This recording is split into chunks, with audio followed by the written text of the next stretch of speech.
Bienvenue sur votre chaîne Livre Audio, le monde du livre audio. Ici nous publions gratuitement des livres audio chaque semaine. Alors abonnez-vous et activez la cloche pour ne plus rater nos prochains livres audio.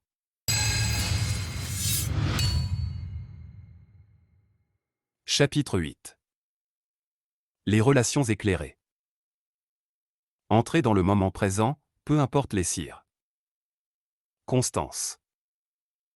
J'ai toujours pensé que la véritable illumination n'était possible qu'à travers l'amour qui existe dans une relation entre un homme et une femme.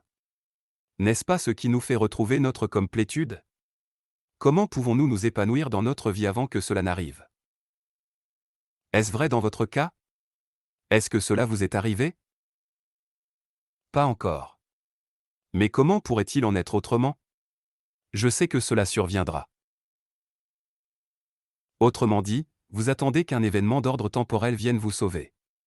N'est-ce pas cela l'erreur fondamentale dont nous venons de parler ?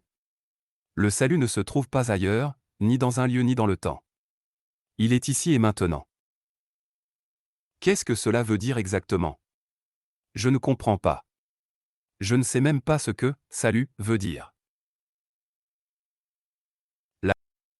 La plupart des gens recherchent les plaisirs du corps ou diverses formes de gratification psychologique parce qu'ils croient que ces choses les rendront heureux ou les libéreront de leurs sentiments de peur ou de manque. Ils perçoivent donc le bonheur comme une sensation accrue de vitalité engendrée par les plaisirs du corps, ou bien comme une sensation plus totale et plus forte de leur moi procurée par une gratification psychologique quelconque. Leur recherche du salut s'effectue donc à partir d'un état d'insatisfaction ou de manque. Invariablement, la satisfaction que ces gens obtiennent est de courte durée.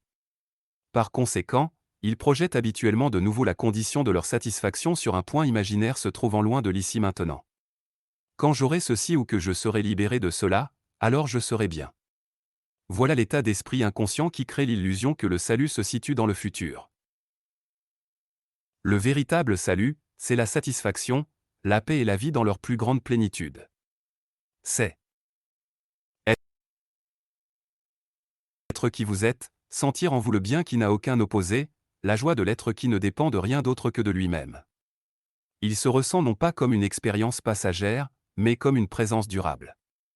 Dans un langage religieux, on dirait que c'est connaître Dieu, non pas comme quelque chose d'extérieur à vous, mais comme ce qui est votre essence la plus profonde. Le véritable salut, c'est se connaître soi-même comme faisant indissociablement partie de l'un intemporel et sans forme qui confère à chaque chose l'essence qui l'anime. C'est aussi un état de libération. Libération de la peur, de la souffrance, d'une sensation de manque et d'insuffisance, et par conséquent, libération de tout désir, besoin, attachement et de toute cupidité. C'est se dégager de la pensée compulsive, de la négativité et surtout du passé et du futur en tant que besoin psychologique. Votre mental vous dit que vous ne pouvez pas y arriver à partir de là où vous êtes. Que quelque chose doit nécessairement se passer, sinon il vous faudra devenir ceci ou cela avant d'être libre et comblé. Que vous avez besoin de temps et de trouver, sélectionner, faire, accomplir, acquérir, devenir ou comprendre quelque chose avant de pouvoir être libre ou complet. Pour vous, le temps est l'instrument du salut, alors qu'en vérité il en est le plus grand obstacle. Selon vous, vous ne pouvez y accéder à partir des circonstances dans lesquelles vous vous trouvez et à partir de ce que vous êtes dans le moment parce que vous n'êtes pas encore assez complet ou assez parfait. La vérité, c'est que l'ici maintenant est le seul point à partir duquel vous pouvez parvenir au salut. En réalité, vous y accédez par le fait même de prendre conscience que vous y êtes déjà. Vous trouvez Dieu dès l'instant où vous réalisez que vous n'avez pas besoin de le chercher. Il n'y a donc pas de chemin unique pour découvrir le salut, n'importe quelle situation peut vous y conduire, mais aucune situation particulière n'est requise. Il n'existe qu'une seule porte pour y accéder, le moment présent. Il ne peut y avoir de salut en dehors de l'ici maintenant. Vous n'avez pas de partenaire et vous vous sentez seul ? Entrez dans l'instant à partir de cette situation. Vous êtes en relation ? Entrez aussi dans l'instant à partir de cette situation. Rien de ce que vous pouvez faire ou atteindre ne vous rapprochera plus du salut que ce moment-ci. Un esprit habitué à penser que tout ce qui en vaut la peine se situe dans le futur aura peut-être de la difficulté à saisir cela. Et rien de ce que vous avez jamais fait ou qu'on vous a fait dans le passé ne peut vous empêcher de dire oui à ce qui était de porter intensément votre attention sur le moment présent. Ceci ne peut se faire dans le futur. Vous le faites maintenant ou pas du tout? Les relations d'amour et de haine.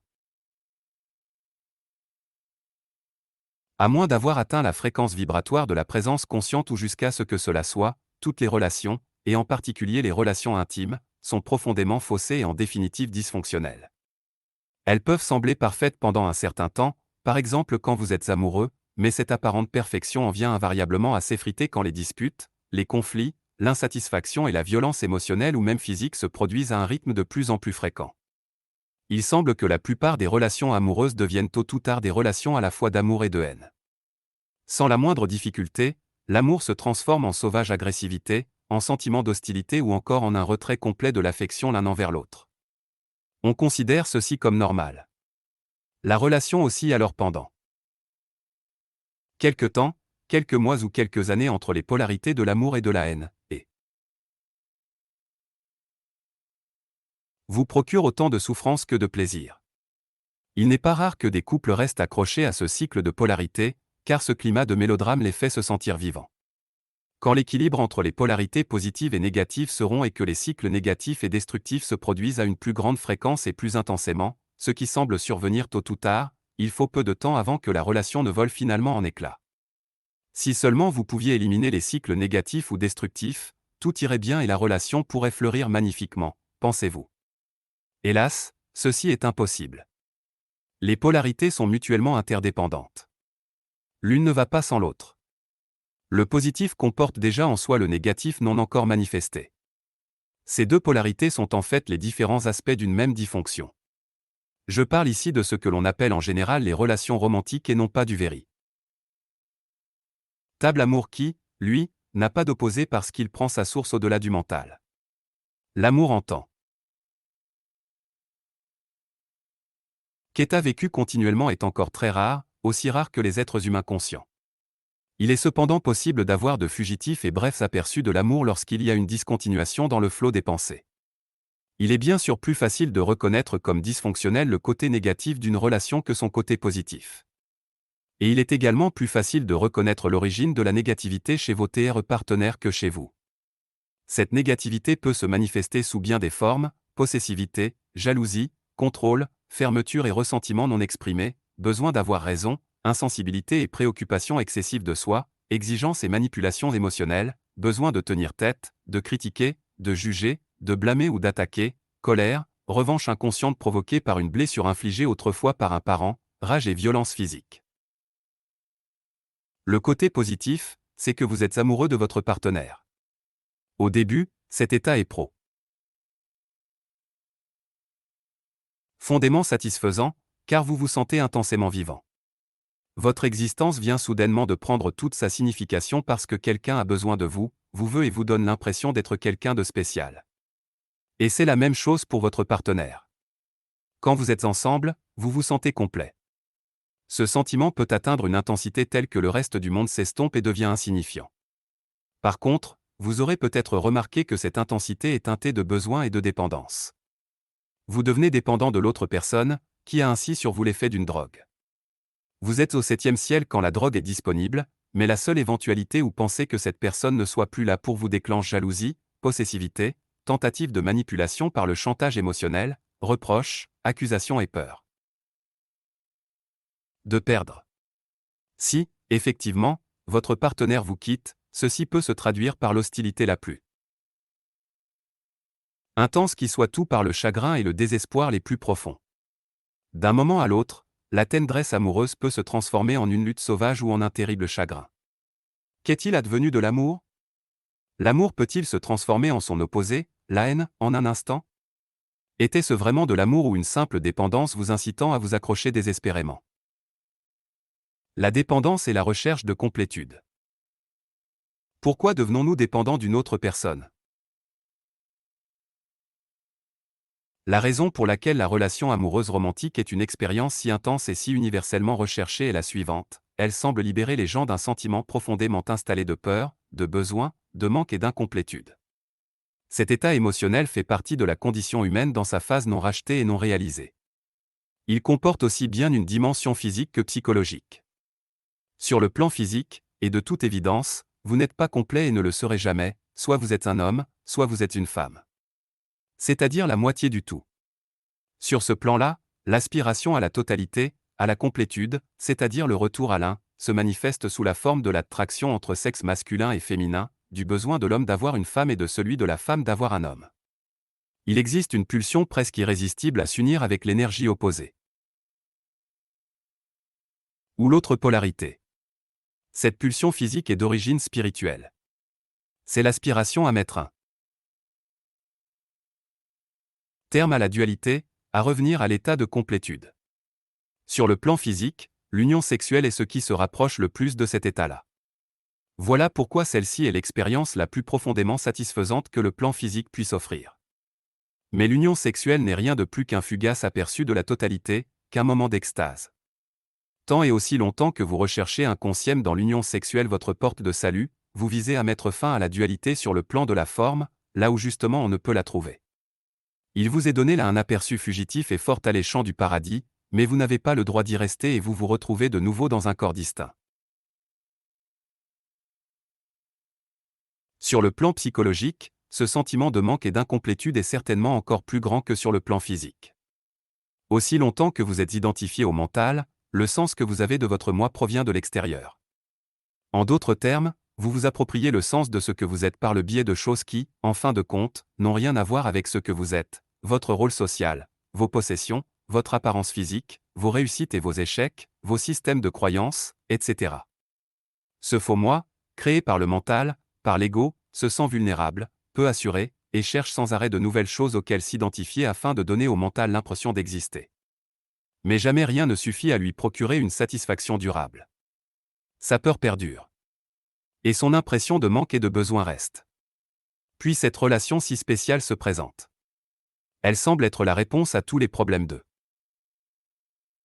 l'ego et combler tous ses besoins. Du moins, c'est ainsi que les choses paraissent au début. Toutes les autres choses qui venaient vous procurer le sens que vous aviez de votre moi auparavant deviennent dorénavant relativement insignifiantes. Un seul objet d'attention remplace alors tout le reste, donne un sens à votre vie et vous permet de définir votre identité, la personne dont vous êtes amoureux. Vous n'êtes plus ce fragment isolé dans un univers hostile. C'est du moins l'impression que vous avez. Votre monde a maintenant un centre, la personne aimée. Le fait que ce centre soit à l'extérieur de vous et que, par conséquent, vous définissiez encore votre identité en fonction de quelque chose d'extérieur à vous semble tout d'abord ne pas avoir d'importance. Ce qui compte, c'est que les sentiments sous-jacents d'incomplétude, de peur, de manque et d'insatisfaction si caractéristiques de l'ego soient disparus. Le sont-ils vraiment ? Se sont-ils dissipés ou existent-ils encore sous la surface de ce prétendu bonheur ? Si, dans vos relations, vous connaissez aussi bien l'amour que son opposé, c'est-à-dire l'hostie. L'ité, la violence émotionnelle, etc., il est alors fort probable que vous confondiez amour et attachement de l'ego, amour et dépendance affective. Il est impossible que vous aimiez votre partenaire à un moment et l'agressiez l'instant d'après. L'amour vrai n'a pas d'ennemi. Si votre amour en a un, c'est que ce n'est pas de l'amour mais plutôt un grand besoin de l'ego de se sentir plus complètement et plus profondément soi. Et ce besoin est temporairement comblé par l'autre. Pour l'ego, il s'agit d'un succès d'années de salut, et pendant un certain temps, cela donne presque effectivement l'impression qu'il s'agit de cela. Mais vient un moment où votre partenaire adopte des comportements qui ne réussissent pas à combler vos besoins, ou du moins ceux de votre ego. Les sentiments de peur, de souffrance et de manque qui font intrinsèquement partie de l'ego, mais qui étaient passés à l'arrière-plan grâce à la relation amoureuse, font de nouveau surface. Comme avec toutes les autres dépendances, vous êtes au septième ciel quand vous avez de la drogue, mais vient invariablement le moment où celle-ci n'a plus d'effet sur vous. Quand ces émotions souffrantes refont surface, vous les sentez donc avec encore plus d'acuité qu'avant. Qui plus est, vous percevez maintenant votre partenaire comme étant à leur origine. Cela veut dire que vous les projetez à l'extérieur et que vous agressez l'autre avec toute la violence sauvage que votre douleur contient. Cette agressivité peut éveiller la souffrance de votre partenaire, qui contre-attaquera. Rendu à ce point-là, l'ego espère encore inconsciemment que son agressivité ou ses tentatives à vouloir manipuler constitueront une punition suffisante qui amènera l'autre à changer de comportement. Ceci lui permettra de se servir à nouveau de ses comportements pour occulter votre souffrance. Toute dépendance naît d'un refus inconscient à faire face à votre propre souffrance et à la 6. Vrai. Celle-ci commence et finit dans la souffrance. Quelle que soit la substance à laquelle vous êtes. Accroché à l'alcool, la nourriture, les drogues légales ou illégales, ou bien une personne, vous vous servez de quelque chose ou de quelqu'un pour dissimuler votre douleur. C'est pour cette raison qu'après l'euphorie initiale il y a tellement de tourments et de souffrances dans les relations intimes. Mais ces dernières n'en sont pourtant pas la cause. Elles font simplement ressortir la souffrance et le tourment qui se trouvent déjà en vous. Toutes les dépendances agissent ainsi. Toutes les dépendants atteignent un point où elles n'ont plus d'effet sur vous, vous ressentez alors la souffrance plus intensément que jamais. D'ailleurs, la plupart des gens essaient toujours d'échapper au présent et cherchent le salut dans le futur, quel qu'il soit. La première chose sur laquelle ils pourraient buter s'ils concentraient leur attention sur le moment présent, c'est leur propre souffrance. Et c'est justement ce dont ils ont peur. Si seulement ils savaient combien il est facile de trouver dans le présent le pouvoir qui dissipe le passé et la souffrance, la réalité qui met un terme à l'illusion. Si seulement ils savaient à quel point ils sont près de leur propre réalité, de Dieu. La réponse n'est pas non plus d'éviter les relations afin d'éviter la souffrance. Celle-ci est là de toute façon. 3 relations qui n'ont pas fonctionné en autant d'années vous amèneront fort proba. Blême plus à vous réveiller que 3 années sur une île déserte ou reclus dans votre chambre. Par contre, si vous réussissiez à être intensément présent à votre solitude, cette solution fonctionnerait peut-être pour vous. Des relations de dépendance aux relations éclairées. Pouvons-nous transformer une relation de dépendance en une véritable relation? Oui, c'est possible.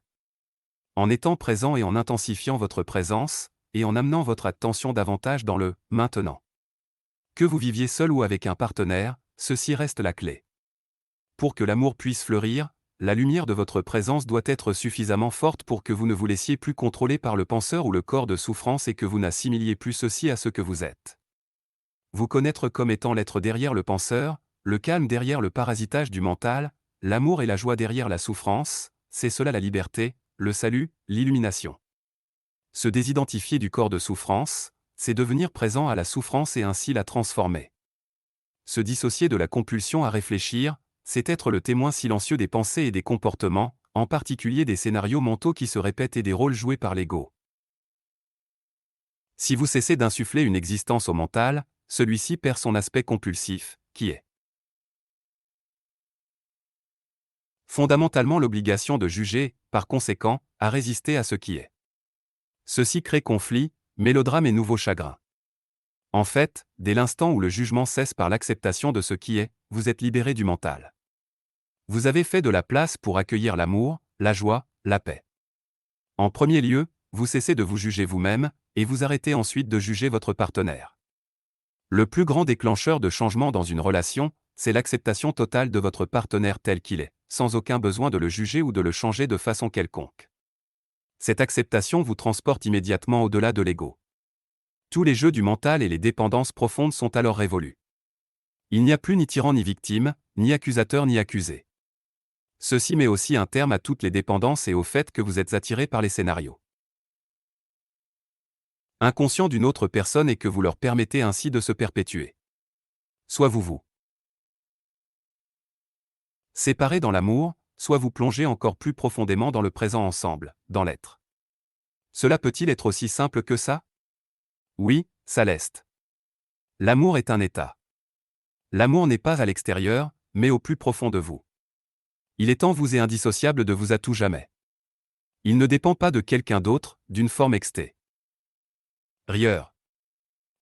L'immobilité de la présence intérieure vous permet de sentir votre propre réalité intemporelle et sans forme, c'est-à-dire la vie non manifeste qui anime votre forme matérielle. Elle vous permet aussi de sentir cette même vie au plus profond de chaque autre être humain et de toute autre créature. Vous voyez dorénavant au-delà du voile de la forme et de la division. Ceci est la réalisation de l'unicité. Ceci est l'amour. Qu'est-ce que Dieu? C'est la vie éternelle et omniprésente qu'abritent toutes les formes de vie. Qu'est-ce que l'amour? C'est sentir la présence de cette vie au plus profond de vous et de toutes les autres créatures. C'est être cette présence. Par conséquent, Tout amour est amour divin. L'amour n'est pas sélectif, tout comme la lumière du soleil. Il ne fait pas en sorte qu'une personne soit spéciale. L'amour n'est pas exclusif. L'exclusivité n'est pas le propre de l'amour divin, mais celui de l'ego. Par contre, l'intensité selon laquelle le véritable amour est ressenti peut varier. Il se peut qu'une personne vous reflète l'amour qui est en vous plus nettement et plus intensément que les autres. Et si cette personne ressent la même chose face à vous, on peut dire que vous êtes en relation d'amour avec elle. Le lien entre vous et cette personne est le même que celui qui existe entre vous et la personne assise à côté de vous dans l'autobus, ou que celui qui existe entre vous et un oiseau, un arbre ou une fleur. Seul diffère le degré d'intensité avec lequel vous sentez ce lien. Même dans une relation habituellement faite de dépendance, il peut y avoir des moments où quelque chose de plus réel transparaît, quelque chose se situant au-delà de vos besoins mutuels de dépendance. Ce sont des moments où votre mental et celui de votre partenaire se calment brièvement et où le corps de souffrance se retrouve temporairement dans un état latent. Ceci peut se produire parfois quand il y a intimité des corps, quand vous assistez ensemble au miracle de la naissance, quand vous êtes en présence de la mort ou encore lorsque vous êtes gravement malade. En fait, cela survient quand quelque chose rend le mental impuissant. Quand cela arrive, votre être, généralement enfoui sous les scories du mental, se révèle et c'est ce qui rend une vraie communication possible. La véritable communication, c'est la communion, la réalisation de l'unicité, qui est amour.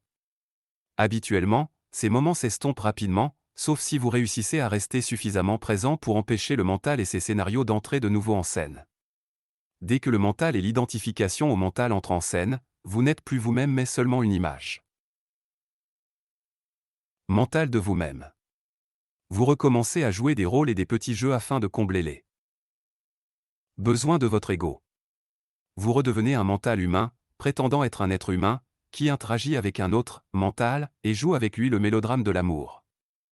Bien que de brèves incursions de l'amour soient possibles, celui-ci ne peut fleurir à moins que vous ne soyez définitivement libéré de l'identification au mental et que vous soyez intensément et suffisamment présent pour avoir pu dissiper le corps de souffrance. Ou encore à moins que vous puissiez rester présent en tant qu'observateur. Ainsi le corps de souffrance ne peut plus prendre possession de vous et détruire l'amour. Les relations en tant que pratique spirituelle. De la même manière que l'ego et toutes les structures sociales, politiques et économiques qu'il a créées entrent dans la phase finale de leur chute, les relations entre hommes et femmes reflètent le profond état de crise dans lequel l'humanité se trouve de nos jours. Comme les humains sont devenus de plus en plus identifiés à leur mental, la plupart des relations ne sont pas ancrées dans l'être et se transforment donc en source de souffrance du fait qu'elles sont régentées par les problèmes et les conflits. Des millions de personnes vivent actuellement seules ou en famille monoparentale parce qu'elles sont incapables d'établir une relation intime ou qu'elles ne veulent pas répéter la folie des mélodrames connus dans leurs relations passées. D'autres passent d'une relation à une autre, d'un cycle plaisir-souffrance à un autre, en quête de l'inatteignable objectif de réalisation personnelle par le biais de l'union avec la polarité énergétique opposée. Plusieurs autres encore font des compromis et persistent à vouloir rester ensemble dans une relation dysfonctionnelle au sein de laquelle prédomine la négativité. Elles le font pour les enfants, par besoin de sécurité, par habitude, par peur d'être seules ou pour tout autre avantage mutuel. Ou bien encore parce qu'elles sont inconsciemment dépendantes de l'excitation que leur procurent les mélodrames et la souffrance. Chaque crise représente pourtant non seulement un danger mais également une occasion de transformation. Si les relations attisent et amplifient les schèmes mentaux et activent le corps de souffrance, comme c'est le cas présentement, pourquoi ne pas accepter cet état de fait au lieu d'essayer d'y échapper? Pourquoi ne pas coopérer au lieu d'éviter les relations ou de continuer à poursuivre le fantôme du partenaire idéal qui doit prétendument solutionner tous vos problèmes ou vous combler? L'occasion de transformation que comporte chaque crise ne se manifestera pas, à moins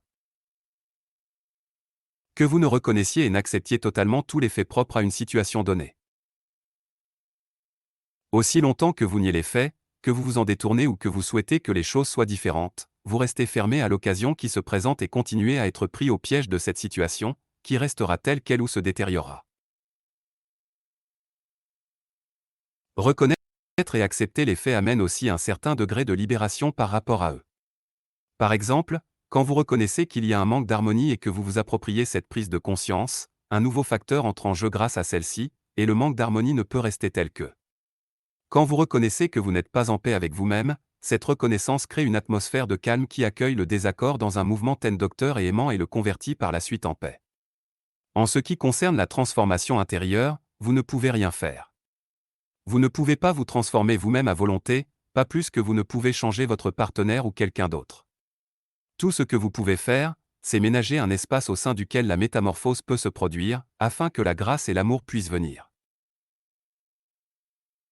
Alors, chaque fois que la relation entre vous et votre partenaire ne fonctionne pas, quelle su. Citant vous deux là, folie, réjouissez-vous, car ce qui était inconscient vient d'être amené à la lumière. C'est là une occasion d'accéder au salut. À chaque instant, appropriez-vous la reconnaissance de ce moment, en particulier celle de votre état intérieur. S'il y a de la colère, reconnaissez-la. S'il y a en vous de la jalousie, une attitude défensive, une pulsion à vouloir vous disputer, un besoin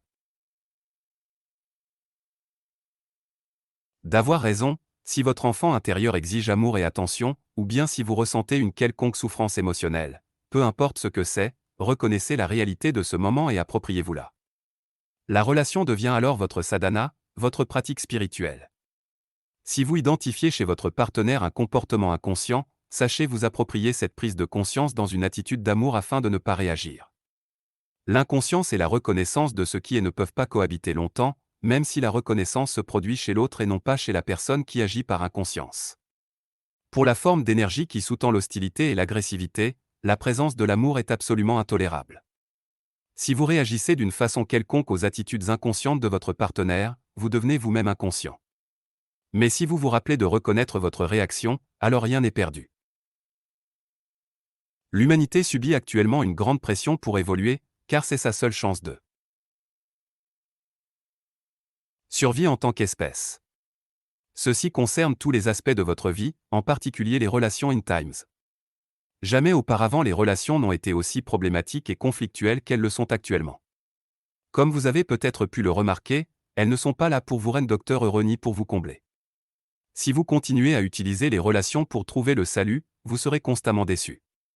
Par contre, si vous acceptez qu'elles existent pour vous rendre concis et non pas heureux, elles vous amèneront effectivement le salut et vous serez alors en harmonie avec la conscience supérieure désireuse de voir le jour dans ce monde. Pour ceux qui s'accrochant au vieux scénario, il y aura une intensification de la souffrance, de la violence, de la confusion et de la folie. Je suppose qu'il faut que les partenaires soient déterminés à faire de leur relation une pratique spirituelle, ainsi que vous le suggérez. Par exemple, mon partenaire réagit encore en fonction de ses vieux schèmes comportementaux de jalousie et de contrôle. Je le lui ai fait remarquer à maintes reprises, mais il est incapable de le voir. Combien de personnes vous faut-il pour faire de votre vie une pratique spirituelle? Peu importe que votre partenaire coopère ou pas. La conscience et la santé mentale ne peuvent advenir dans ce monde que par vous. Pas besoin d'attendre que le monde soit sensé ou que quelqu'un d'autre redevienne conscient pour vous réaliser. Vous pourriez attendre indéfiniment. Ne vous accusez pas réciproquement d'être inconscient. Dès l'instant où vous commencez à vous disputer, c'est que vous venez de vous identifier à une position du mental et que vous défendez non seulement cette position mais également le sens de votre identité. C'est l'ego qui prend les choses en main, et vous tombez alors dans l'inconscience. Il est parfois approprié de faire remarquer à votre partenaire certains aspects de son comportement.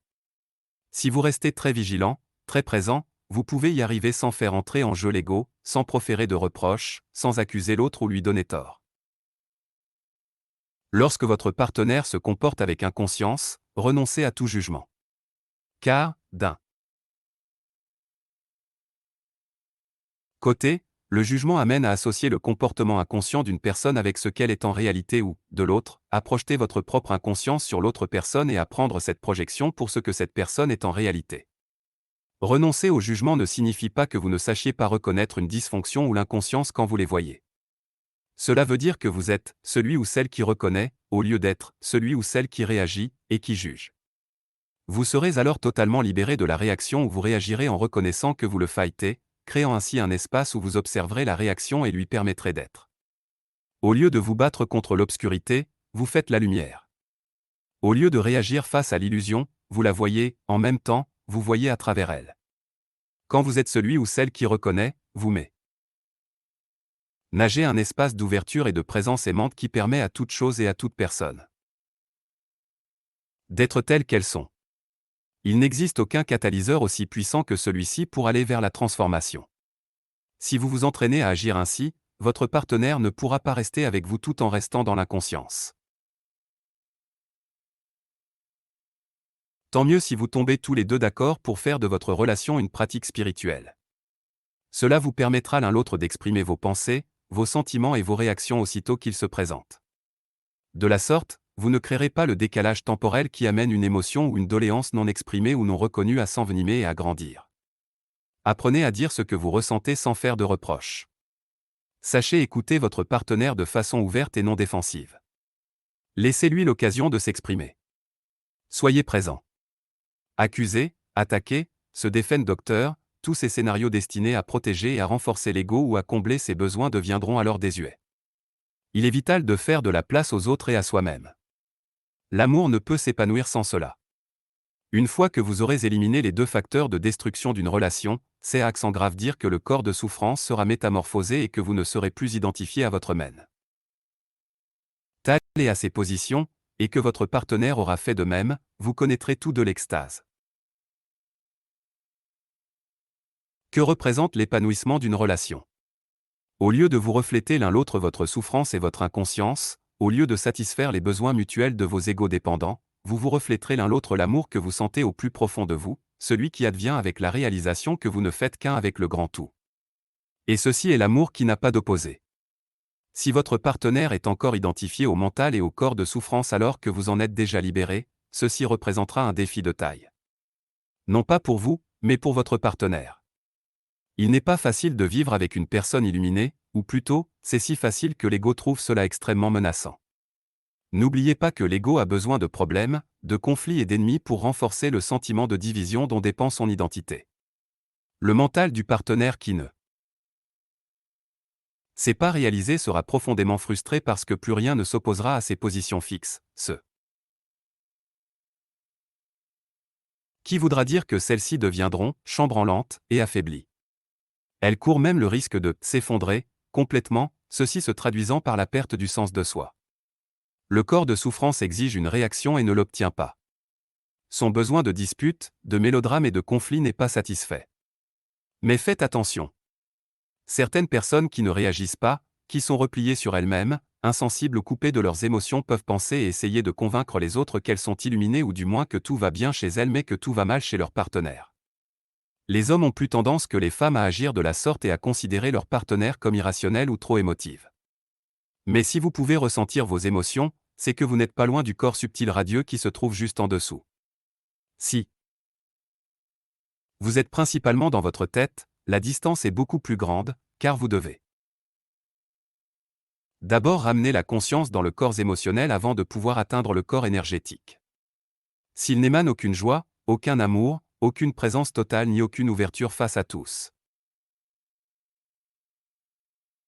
les êtres, alors il n'y a pas illumination. L'autre signe indicateur montrant si une personne est illuminée ou non, c'est son comportement. Quand les choses vont mal, dans des situations difficiles ou placées devant un défi, comment réagit-elle? Si votre prétendue illumination n'est qu'une illusion de l'ego, alors la vie se chargera très vite de vous lancer un défi qui amènera votre inconscience à se manifester sous une forme ou une autre, soit la peur, la colère, la défensive, le jugement, la dépression, etc. Si vous êtes en relation, un grand nombre de ces épreuves se présenteront à vous par l'intermédiaire de votre partenaire. Par exemple, une femme sera mise au défi par son lien avec un partenaire fermé qui vit presque totalement dans sa tête. C'est son incapacité à l'entendre, à lui accorder de l'attention et à lui faire de la place qui constituera ce défi.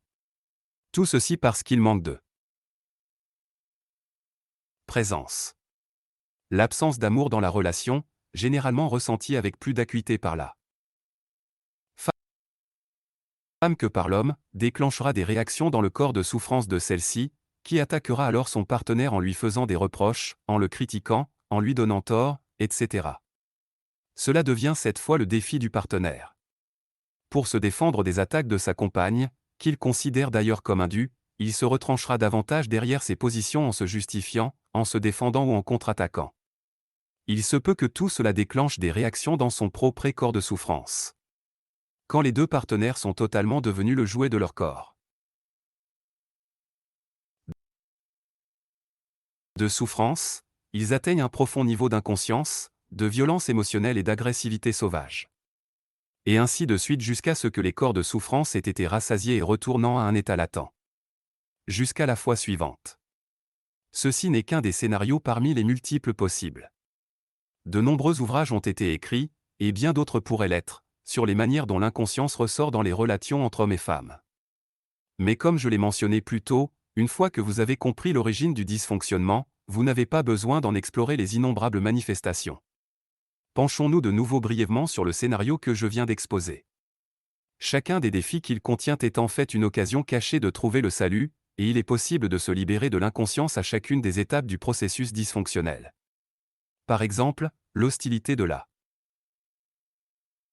femme pourrait devenir un signal indiquant à l'homme de sortir de son identification au mental, de se réveiller et de revenir dans l'instant, d'être présent, au lieu d'être encore plus identifié à son mental, encore plus inconscient. Au lieu d'être le corps de souffrance, la femme pourrait reconnaître et regarder la souffrance émotionnelle qui existe en elle, ce qui lui donnerait accès au pouvoir de l'instant présent et amorcerait la métamorphose de la souffrance. Cela éliminerait la projection compulsive et automatique qu'elle dirige habituellement vers l'extérieur. Elle pourrait donc par la suite exprimer ses sentiments à son partenaire. Bien sûr, rien ne garantit qu'il écouterait, mais cela lui donnerait une bonne occasion de devenir présent et de rompre à coup sur le cycle dément de l'incessante ronde des vieux schèmes mentaux. Si la femme rate cette occasion, l'homme pourrait alors observer ses propres réactions mentales et émotionnelles devant la souffrance de sa compa. GNE, ses propres attitudes défensives, au lieu d'être totalement en réaction. Il pourrait ensuite observer vers comment son propre corps de souffrance est déclenché et ainsi conscientiser ses émotions. De cette façon, un espace ouvert et paisible de conscience pure verrait le jour, soit la reconnaissance de ce qui est, le témoin silencieux, l'observateur. Cette conscience ne nie pas la douleur mais se situe au-delà de celle-ci. Cette conscience permet à la souffrance d'être, pourtant, elle la transforme en même temps. Elle accepte tout et transforme tout. Ainsi, une porte s'ouvrirait chez la femme, lui permettant de se joindre facilement à son compagnon dans cet espace-là. Si vous êtes constamment ou du moins généralement présent dans votre relation, ceci constituera le plus grand des défis pour votre partenaire. Il ne pourra pas tolérer votre présence très longtemps tout en restant dans l'inconscience. S'il est prêt, il empruntera la porte que vous venez de lui entrebâiller et se joindra à vous dans cet état de présence. S'il ne laisse pas, vous vous séparerez. Comme le font l'eau et l'huile. La lumière est trop douloureuse pour quiconque veut rester dans l'obscurité. Pourquoi les femmes sont plus près de l'illumination que les hommes? Les obstacles sur le chemin de l'illumination sont-ils les mêmes pour les hommes que pour les femmes? Oui, mais de manière différente. Dans l'ensemble, il est plus facile pour une femme de sentir son corps et de l'habiter. Par conséquent, elle est naturellement plus près de l'être et donc potentiellement plus près de l'illumination qu'un homme. C'est pourquoi de nombreuses cultures anciennes choisissaient instinctivement des personnages ou des symboles féminins pour représenter ou décrire la réalité transcendantale. Cette dernière a souvent été symbolisée par la matrice qui donne naissance à toute chose dans la création et qui la sustente et la nourrit durant sa vie en tant que forme. Dans le Tao Te Ching, un des plus anciens et plus profonds livres jamais écrits, le Tao, qui pourrait se traduire en français par « être », est décrit comme « l'éternel et infini présent, la mère de l'univers ». Les femmes lui sont plus proches que les hommes de par leur nature puisqu'elles incarnent virtuellement le non manifeste. Qui plus est, toutes les créatures et toutes les choses doivent en retourner à la source. Toutes les choses se fondent dans le Tao. Seul celui-ci se perpétue. Vu que la source est considérée comme étant de nature féminine, on attribue à cet archétype féminin les polarités de la lumière et de l'ombre à la mythologie et en psychologie. La déesse ou la divine mère a deux aspects, elle donne la vie et elle la reprend. Lorsque la pensée prit le dessus et que les humains perdirent contact avec leur essence divine, ils se mirent à imaginer Dieu sous une forme masculine. La société devint peu à peu à dominance masculine, la femme étant soumise à celle-ci. Je ne suggère pas un retour aux anciennes représentations du divin par les formes féminines. Certaines personnes emploient maintenant le terme « déesse » au lieu de « Dieu ». Elle rétablit. Sans ainsi l'équilibre rompu entre le masculin et le féminin depuis très longtemps, et c'est bien ainsi. Mais ce n'est encore qu'une représentation et un concept peut être temporairement utile comme peuvent l'être une carte ou un panneau de signalisation. Toutefois, c'est plus un obstacle qu'autre chose quand vous êtes prêt à prendre conscience de la réalité qui existe au-delà de tout concept et de toute image. Ce qui reste vrai cependant, c'est que la fréquence énergétique de l'esprit semble essentiellement de nature masculine. L'esprit résiste, se bat pour avoir le contrôle, manipule, agresse, essaie de prendre et de posséder, etc. C'est pour cela que le dieu traditionnel est un personnage patriarcal, une figure d'autorité qui surveille, un homme souvent en colère qui doit vous inspirer la peur, ainsi que l'Ancien Testament le suggère. Ce dieu est une projection du mental hachu. Main. Pour dépasser le mental et reprendre contact avec la profonde réalité de l'être, il faut des quoi. L'idée très différente, le lâcher-prise, l'absence de jugement, l'ouverture qui permet à la vie d'être plutôt que de lui résister, la capacité de s'approprier avec amour la prise de conscience de chaque chose. Ces qualités sont toutes plus apparentées au principe féminin. Alors que l'énergie mentale est dure et rigide, l'énergie de l'être est douce, malléable, et cependant infiniment plus puissante que le mental. C'est lui qui mène notre civilisation, alors que l'être est à l'origine de toute vie sur notre planète et au-delà. L'être est l'intelligence même dont la manifestation visible est l'univers physique. Bien que, potentiellement parlant, les femmes en soient plus proches, les hommes aussi peuvent y accéder. À l'époque à laquelle nous vivons, la très grande majorité des hommes ainsi que les femmes sont encore pris au piège du mental, c'est-à-dire qu'ils sont identifiés aux penseurs et au corps d'eux. Souffrance. C'est, bien sûr, ce qui empêche l'illumination de se produire et l'amour de fleurir. En règle générale, l'obstacle principal pour les hommes serait le mental et la pensée, alors que dans le cas des femmes, il s'agit habituellement du corps de souffrance. Dans certains cas particuliers par contre, cela peut être le contraire et, dans d'autres, les deux aspects seront à égalité. Comment dissiper le corps de souffrance féminin colique? TIF. Pourquoi le corps de souffrance est-il davantage un obstacle pour les femmes? Dans l'ensemble, le corps de souffrance a aussi bien un aspect individuel que collectif. L'aspect individuel correspond à l'accumulation de souffrances émotionnelles endurées dans le passé par une personne. L'aspect collectif renvoie, quant à lui, à la souffrance accumulée dans la psyché humaine collective depuis des milliers d'années à travers la maladie, la torture, la guerre, le meurtre, la cruauté, la démence, etc. Le corps de souffrance individuelle s'inscrit également dans celui du collectif. Ce dernier comporte différentes ramifications. Par exemple, certaines races ou certains pays au sein desquels des formes extrêmes de lutte et de violence se produisent ont un corps de souffrance collective plus chargé que d'autres. Quiconque ayant un corps de souffrance chargé et pas assez de conscience pour s'en désidentifier sera non seulement continuellement ou périodiquement forcé de revivre ses souffrances émotionnelles, mais pourra également et facilement devenir l'auteur ou la victime de violences, selon son corps de souffrance à prédominance active ou passive. D'un autre côté, il est possible que de telles personnes soient potentiellement plus près de l'illumination. Bien entendu, ce potentiel n'est pas nécessairement actualisé, mais si vous êtes pris au piège d'un cauchemar infernal, vous serez probablement plus motivé à vous réveiller que celui qui est simplement pris dans les hauts et les bas d'un rêve ordinaire.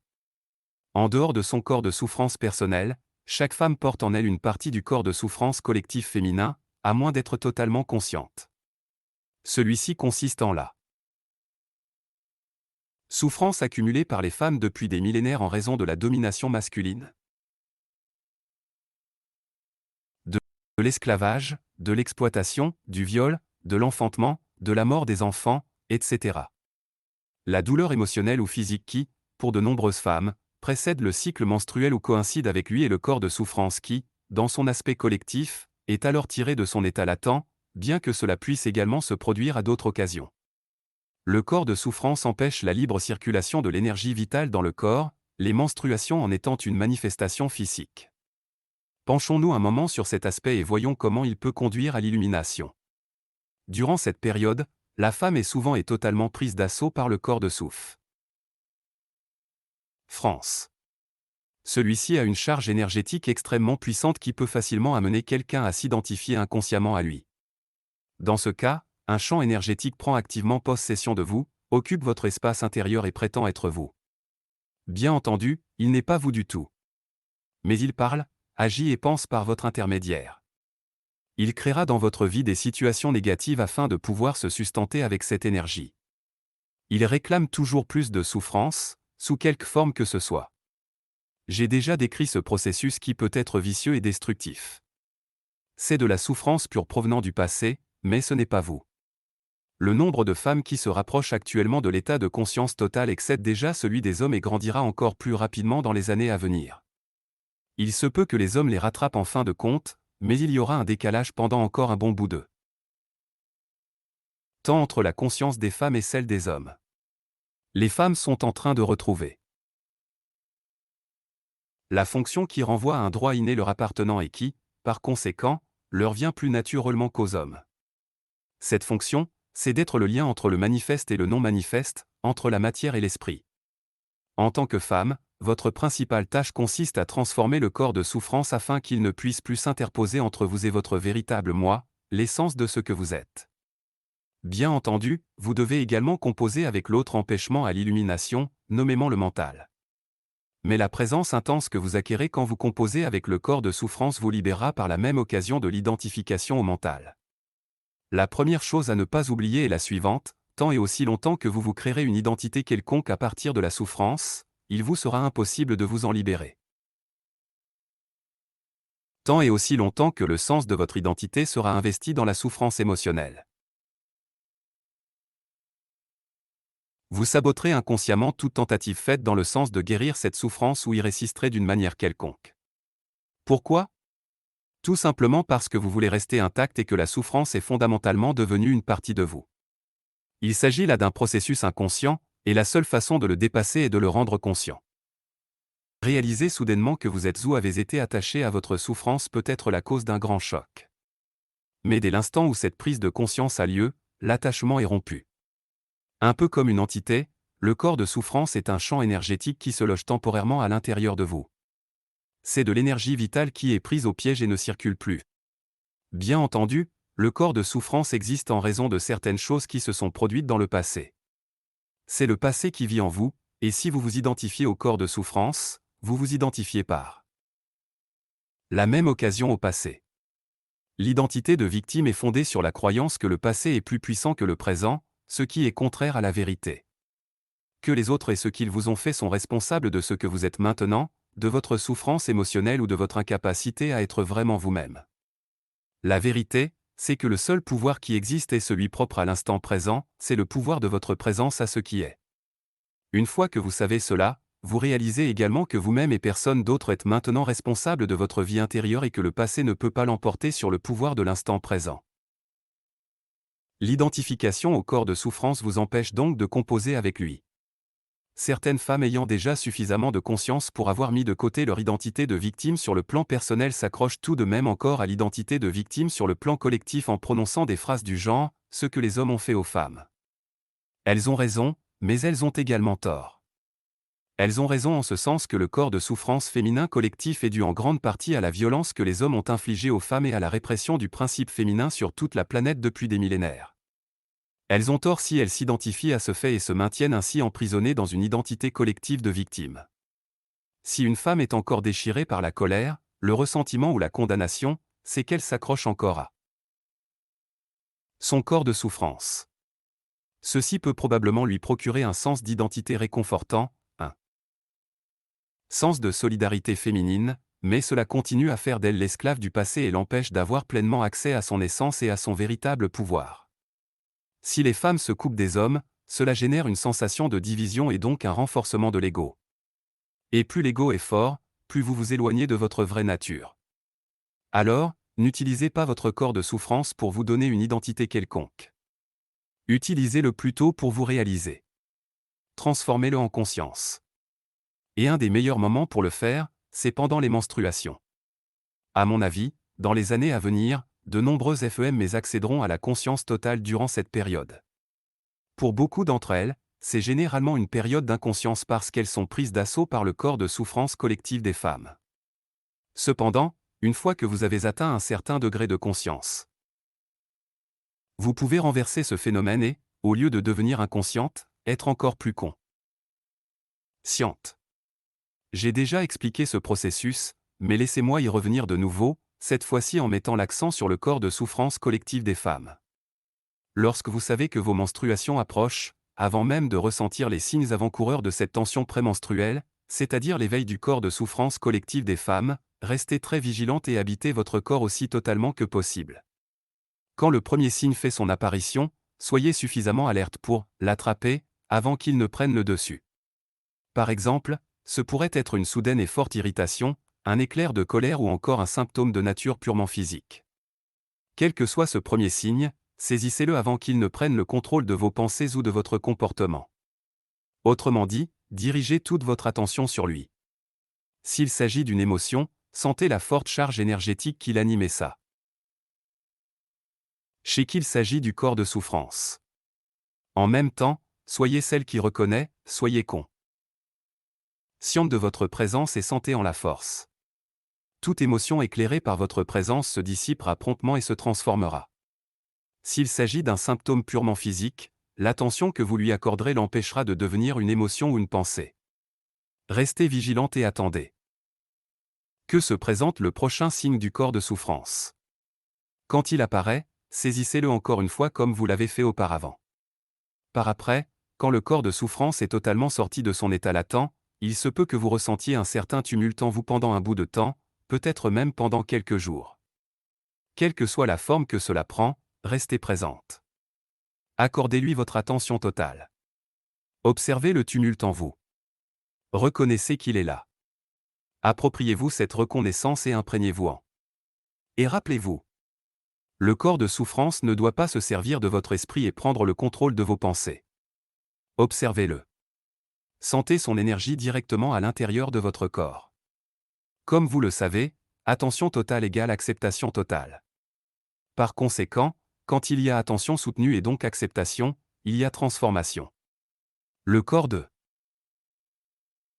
souffrance se métamorphose donc en conscience radieuse, tout comme une bûche qui, placée dans ou près d'un feu, devient feu elle-même. Les menstruations seront alors non seulement l'heureuse et satisfaisante expression de votre féminité, mais aussi un moment sacré de transformation, un moment où vous donnerez naissance à une nouvelle conscience. Votre véritable nature peut alors rayonner, aussi bien dans l'aspect féminin de la déesse que dans l'aspect transcendantal de l'être divin que vous êtes au-delà de la dualité féminin-masculin. Si votre partenaire est suffisamment conscient, il peut vous aider quand vous tentez de mettre en pratique ce que je viens de vous décrire. Comment?